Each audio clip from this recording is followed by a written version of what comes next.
Mesdames, Messieurs, bonsoir et bienvenue à cette session d'information sur la télévision La Bari, les titres de ce journal. À l'Assemblée nationale, les travaux sont bloqués. La polémique autour du renouvellement du bureau persiste toujours.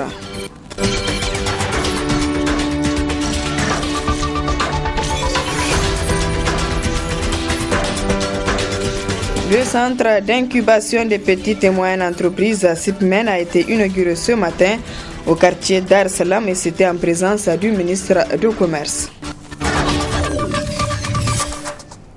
Mesdames, Messieurs, une fois de plus, bonsoir. C'est toujours le statu quo à l'Assemblée nationale. La plénière prévue pour ce vendredi ne s'est pas déroulée. La polémique persiste autour du renouvellement du bureau de l'institution. Les regards sont désormais tournés vers la Cour constitutionnelle. Reportage Asman China et Ibrahim Abdou. Les travaux restent bloqués à l'Assemblée nationale. La plénière devait se tenir ce vendredi 25 avril. Mais quand le président de l'institution a fait son entrée dans l'hémicycle, tous les députés étaient absents. Le président obligeait donc de suspendre la séance. Quelques minutes après, les députés de la majorité ont fait leur entrée. Et pour une deuxième fois, le président fait son apparition dans l'hémicycle pour réouvrir la séance.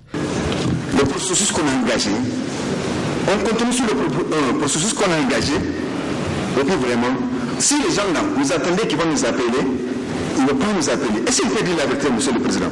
Devant vous, j'ai dit Toujani, quand le leader là te fait confiance, ou même si on n'a pas confiance à toi, quand même, il va avoir confiance au président de l'Assemblée nationale, qui est leur allié quand même. Ils peuvent nous laisser se réunir le groupe auprès du président de l'Assemblée nationale pour trouver une solution. Toujani a dit qu'il ne fait pas et il ne peut pas le faire, il ne peut pas. Vous savez que ce n'est pas Toujani, il ne peut pas, il ne fait rien faire. Si vous dites qu'il va faire quelque chose, il ment. Tant que Ousmane ou Hussein n'a pas dit voilà ce qu'il va faire, il ne peut pas le faire. Moi je crois que le groupe parlementaire, c'est un groupe de députés. Ousmane est élu, nous sommes là pour travailler pour le peuple. Dès que nous sommes élus finis, vraiment nous sommes à la disposition du peuple. Mais cette plénière ne pouvait se dérouler normalement car le bureau était incomplet et les députés de l'opposition absents. Le bureau qui préside aux délibérations de l'ensemble. C'est écrit dans le règlement. C'est-à-dire que c'est les problèmes qu'on pose à la... Par exemple, même pour le règlement intérieur. La plénière ne peut s'en saisir. La plénière ne peut s'en saisir que si la conférence des présidents fait une proposition. À ce moment, c'est la décision de la plénière qui l'emporte. Comment je vais vous expliquer ça? La séance est suspendue.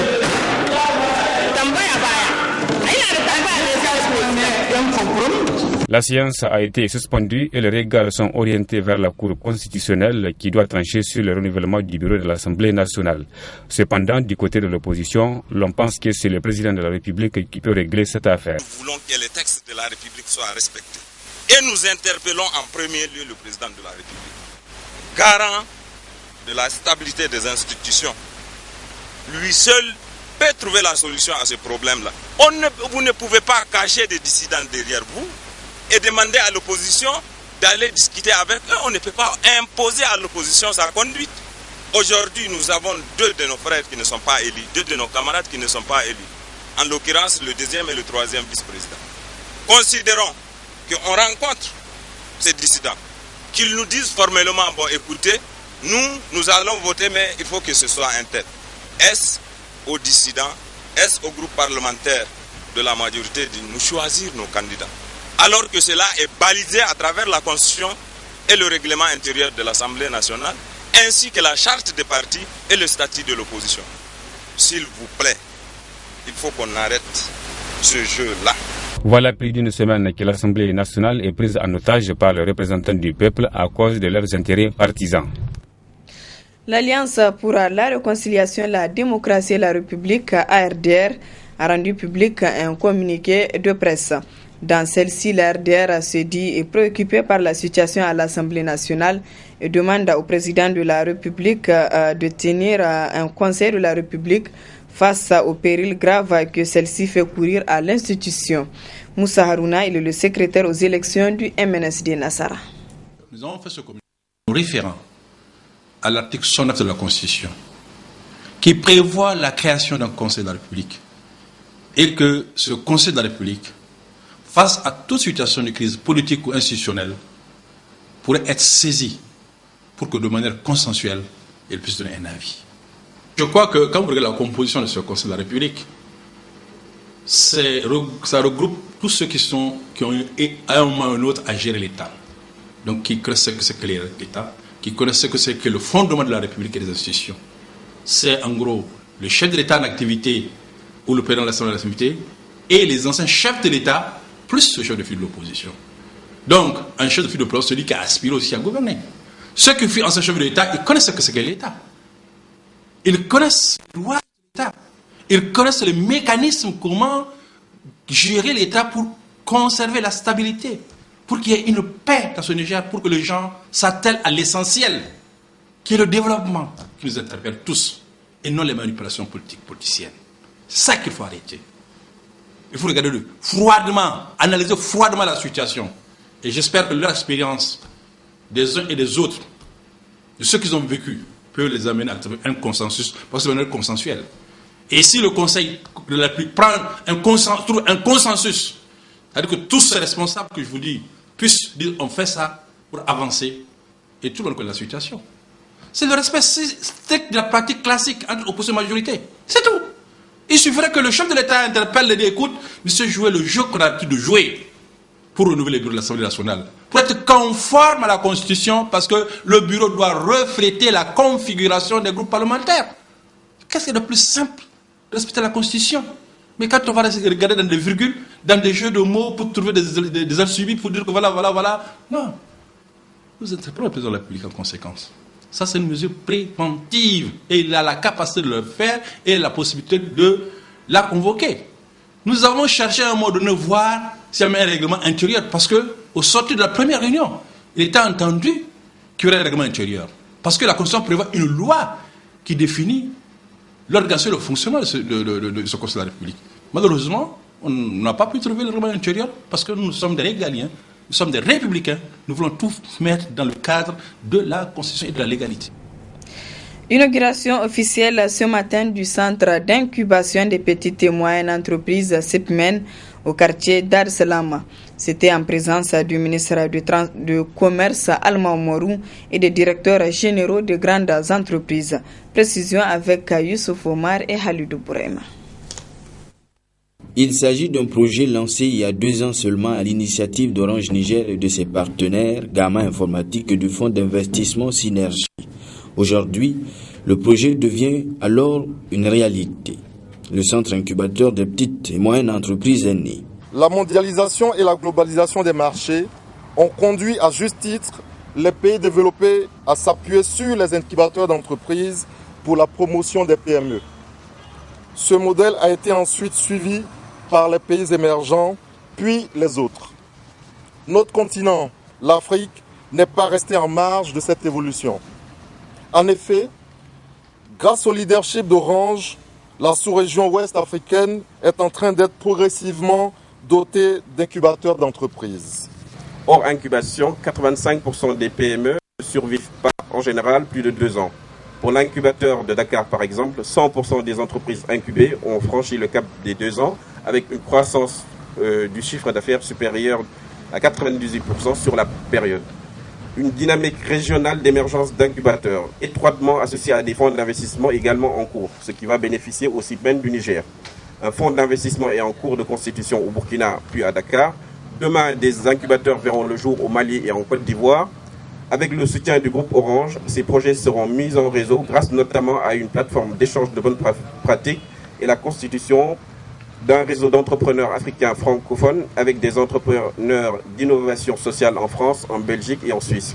Ce nouveau centre incubateur est le 2e du genre à avoir le jour en Afrique de l'Ouest après le Sénégal. Il a pour objectif de stabiliser le tissu économique. Mon département ministériel, aux côtés des autres partenaires, dès le balbutiement de ce projet, a répondu présent à toutes les sollicitations pour finir par devenir un acteur de fonctionnement du CIPMEN en siégeant au conseil d'administration, mais aussi en mettant à la disposition du centre incubateur des petites et moyennes entreprises des bureaux au sein de notre ministère. Je ne doute point de l'avenir de cet incubateur grâce à l'engagement et au sens de responsabilité des futurs incubés qui perçoivent sans doute les enjeux de cette démarche innovante et porteuse d'espoir pour les jeunes Nigériens engagés résolument dans le combat qui vaille, le combat pour la renaissance du Niger. Les services du CIPMEN, hébergement, développement, commercial, communication et marketing, organisation et management. Ces domaines d'intervention, technologie de l'information et de la communication, environnement, énergie renouvelable. Les nouvelles entreprises qui verront le jour trouveront dans le CIPMEN un accompagnement. Dans le cadre des activités commémoratives de la journée de la Concorde, hier, le commissariat chargé de l'organisation des grands événements COJ a organisé une soirée culturelle. Le temps fort de cette soirée avec Michel Deji et Aboubakar Souley.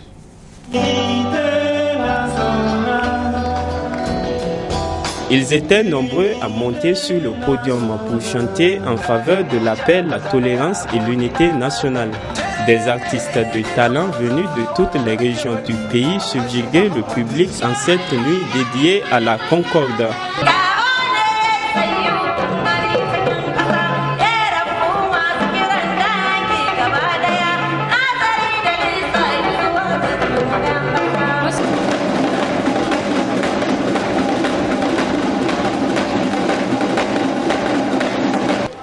Il koyi inni nay gamwarai ni hal formara annabi sallallahu alaihi wasallam al formara mani jalla bi zaitenya fo baba fo.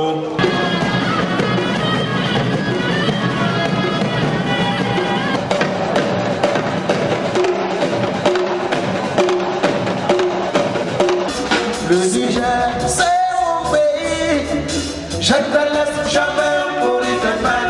Occasion pour le commissaire chargé de l'organisation des grands événements d'indiquer que cette journée porteuse de symboles est célébrée depuis 3 ans dans le contexte de la Renaissance. Le lien est si fort qu'il ne peut en être autrement, car comme vous le savez, le président de la République, son Excellence El Hadji Issoufou Mahamadou, est un homme de conviction et de paix. Et grâce à sa vision, à ses combats pour la sécurité et la paix, notre pays, le Niger, est cité en exemple et respecté partout dans le monde. La paix est une réalité au Niger. Le devoir de chaque Nigérienne et de chaque Nigérien est de travailler à la consolider. Consolidons donc cette paix, pérennisons cette paix pour le plus grand bien des générations présentes et futures. Cette soirée culturelle qui a également vu la participation du Nigeria et du Burkina Faso marque ainsi la fin des manifestations entrant dans le cadre de la célébration du 19e anniversaire des accords de paix signés entre le gouvernement nigérien de l'époque et l'organisation de la résistance armée ORA le 24 avril 1995. En cette période de grande chaleur, beaucoup de femmes utilisent des crèmes et autres laits pour entretenir leur peau, mais certains produits cosmétiques pourraient avoir des conséquences néfastes sur leur corps. Reportage à Memouna Daouda et Sadou Doumi. En cette période de chaleur, sur les différents marchés, les produits éclaircissants et hydratants, notamment les crèmes, sont les plus sollicités par les clients, ce qui fait l'affaire des vendeurs. Quand il fait chaud, on a la clientèle beaucoup parce que là maintenant c'est les produits les plus chers qui payent maintenant. Parce que moins de vaseline, moins de petits crèmes pour la chaleur. La femme ne peut pas rester sans hydrater sa peau. Alors que maintenant, il faut des produits très efficaces qui ne brûlent pas la peau. Et les produits qui sont très efficaces sont très chers. Donc, de toutes les façons, quand il fait chaud, nous, on prend l'argent. Parce que non pas les produits éclaircissants et les produits hydratants, il y a les parfums, les déodorants. Tu sais, la femme veut se parfumer tout le temps. Et quand il fait chaud, le parfum, ça marche. Les clients s'activent beaucoup à la recherche de ces produits pour bien entretenir leur peau. J'utilise ces produits parce que le parfum qu'il contient chasse les odeurs désagréables. Mais l'utilisation de ces produits n'est pas sans conséquence sur la peau, surtout pendant la chaleur. Il faut privilégier l'utilisation des crèmes plutôt que des pommades. Les pommades ne sont pas indiquées à cette période de l'année. Donc c'est une période où on transpire beaucoup et forcément pour des besoins de commodité, on a besoin d'utiliser des pommades ou des crèmes. Elles sont plus hydratantes puisqu'elles contiennent plus d'eau, elles sont moins salissantes et elles permettent au pores de ne pas être obstrué, donc de pouvoir éliminer éventuellement de l'eau par la sueur ou la transpiration. Utiliser des produits de qualité vendus dans de bonnes conditions de conservation éviterait certaines conséquences néfastes sur la peau. Voilà, mesdames, messieurs, ici s'achève ce journal. Merci à vous de l'avoir suivi et excellente soirée en compagnie du programme de la télévision Labari.